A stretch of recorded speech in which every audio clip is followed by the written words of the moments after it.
अरुणाचल प्रदेश के अंदर एक वीडियो आज लीक हुआ है।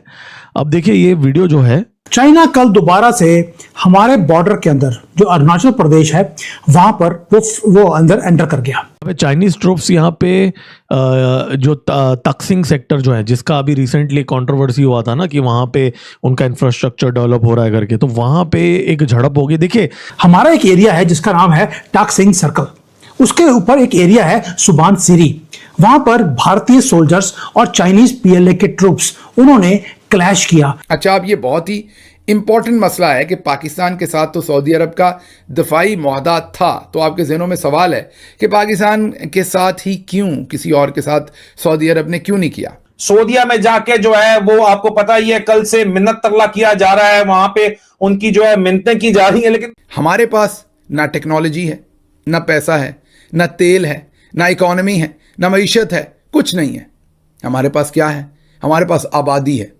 धड़ाधड़ हम आबादी बढ़ा रहे हैं। ये टीवी के ऊपर नहीं दिखाया गया, ना ही कोई ऑफिशियल प्रेस रिलीज है, लेकिन जो फुटेज आई है वहां से वो कंफर्म करती है कि वहां पर लड़ाई भारतीय सेना में और पीएलए के अंदर वहां पे हुई है। जब हमारे जो ट्रूप्स वहां पहुंच गए थे तो सामने से ये लोग भी आए और इन्होंने वहां पे एक ये देखिए जैसे एक फ्लैग है ना इनका, वो फ्लैग पीछे रख दिया कि ये चाइनीज टेरिटरी करके।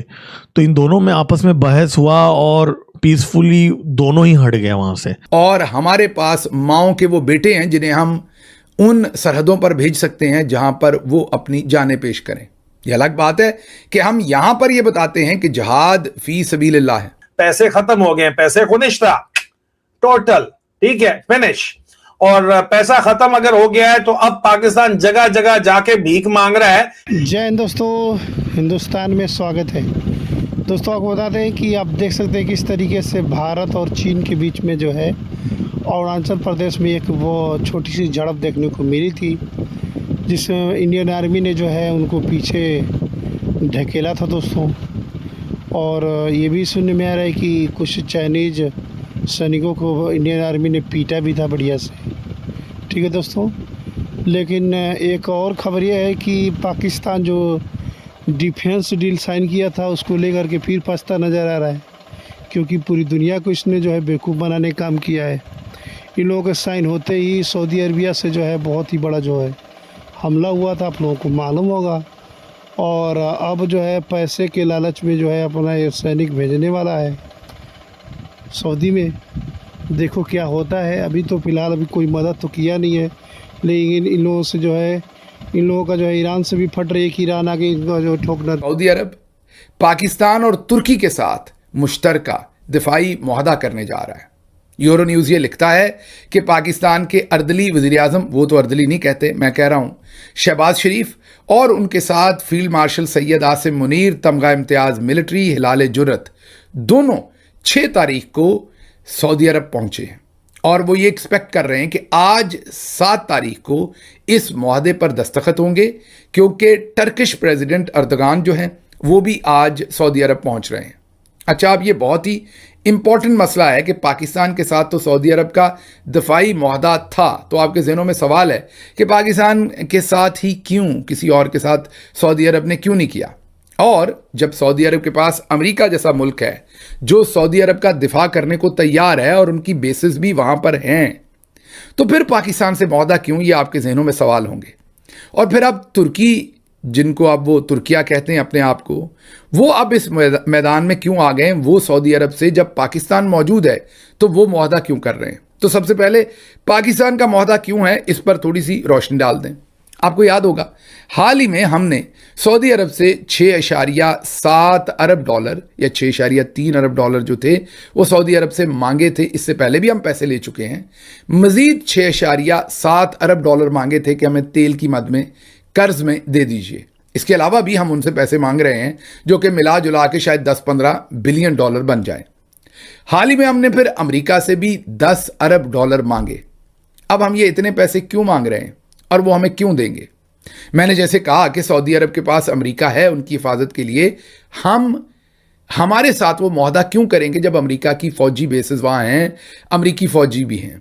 अब इसमें मसला ये है कि अमेरिका के पास टेक्नोलॉजी है, अमेरिका के पास असलहा है, रॉकेट हैं, मिसाइल हैं, सब कुछ है, लेकिन अमेरिका अपने फौजियों को किसी और के लिए मरवाना नहीं चाहता।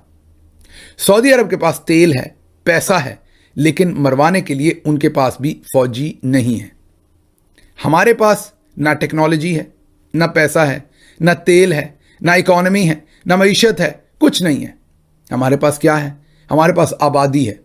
धड़ाधड़ हम आबादी बढ़ा रहे हैं और उसकी बेसिस पर चौधरी साहब धड़ाधड़ नए लोगों को भर्ती कर सकते हैं। और हमारे पास माओं के वो बेटे हैं जिन्हें हम उन सरहदों पर भेज सकते हैं जहां पर वो अपनी जानें पेश करें। यह अलग बात है कि हम यहां पर ये बताते हैं कि जिहाद फी सबीलिल्लाह है। अब हुआ क्या? हमारा एक एरिया है जिसका नाम है टाकसिंग सर्कल, उसके ऊपर एक एरिया है सुबान सीरी। वहां पर भारतीय सोल्जर्स और चाइनीज पीएलए के ट्रूप्स उन्होंने क्लैश किया। एक रेजर शार्प एक रिज है, उसके ऊपर, रिज का मतलब है माउंटेन के टॉप के ऊपर, दोनों ने लड़ाई करी है।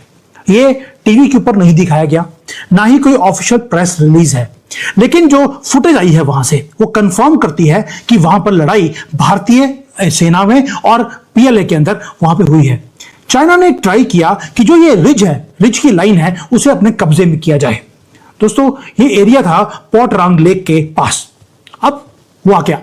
जितने भी न्यूज आउटलेट्स हैं वो क्या बोलती हैं, ये तो रूटीन में हाथापाई होती रहती है भारत के सोल्जर्स और पीएलए के बीच में, लेकिन वो एक बिगेस्ट स्टोरी है जो उसको मिस करते हैं या जानबूझकर उसको दिखाते नहीं है।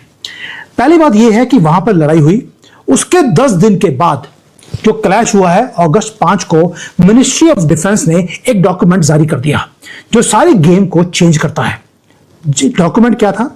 जो मिनिस्ट्री, हमारी आर्मी की मिनिस्ट्री है, उन्होंने क्या किया, मिनिस्ट्री ऑफ डिफेंस ने उन्होंने इमरजेंसी रिक्विजिशन दिया है कि हमें 2715 हैवी लिफ्ट लॉजिस्टिक्स के ड्रोन चाहिए जो 20,000 फुट के ऊपर उड़ सके, जो -30 टेम्परेचर में भी उड़ सके और साथ में वो हैवी लोड लेकर वो उड़ सकते हैं। दोस्तों, ये रूटीन का इक्विपमेंट अपग्रेड नहीं है। भारत क्या कर रहा है? भारत एक एंड कर रहा है पुराने सिस्टम को जो जवाहरलाल नेहरू का बनाया हुआ था कि अगर आपको चाइना के बॉर्डर पे पहुंचना है, या तो आप रास्ता बनाया नहीं, आप फुट पे जाएंगे, या आप। दोस्तों, आपको बता दें कि इसी के वजह से जो है अब ये लोग जो है ये जो डिफेंस पैक्ट साइन किए थे सऊदी अरबिया, पाकिस्तान और टर्की जैसी कंट्री, अब उसका समय आ चुका है सऊदीया का मदद करने के लिए। डिफेंस पैक्ट का मतलब ये था कि अगर एक दूसरे पर कोई मुसीबत होती है तो पक्का ये लोग मदद करेंगे, और अब जो है ये तो कर दिया है ईरान ने अपना खेला। अब ये देखना ये है कि ये लोग सच में जो है वो डिफेंस के तहत जो एग्रीमेंट साइन हुई, कागज़ पे एग्रीमेंट साइन नहीं हुई है, केवल कागज़ के पन्नों पर भी ये जो है डिफेंस पैक्ट रह जाता है, या फिर ज़मीनी स्तर पे भी जो है वो सऊदी के लोग मदद करेंगे। यही बातें देखने को मिल रही है दोस्तों। और आपको क्या लगता है, क्या पाकिस्तान सऊदी का मदद करेगा? क्योंकि काफ़ी समय से जो है वो सऊदी को बेवकूफ़ बनाकर पैसे खींचता नज़र आ रहा है। पहले भी डिफेंस डील हुआ था सऊदी अरबिया और पाकिस्तान के बीच में, ये पैसे के लिए तो क्या क्या करते हैं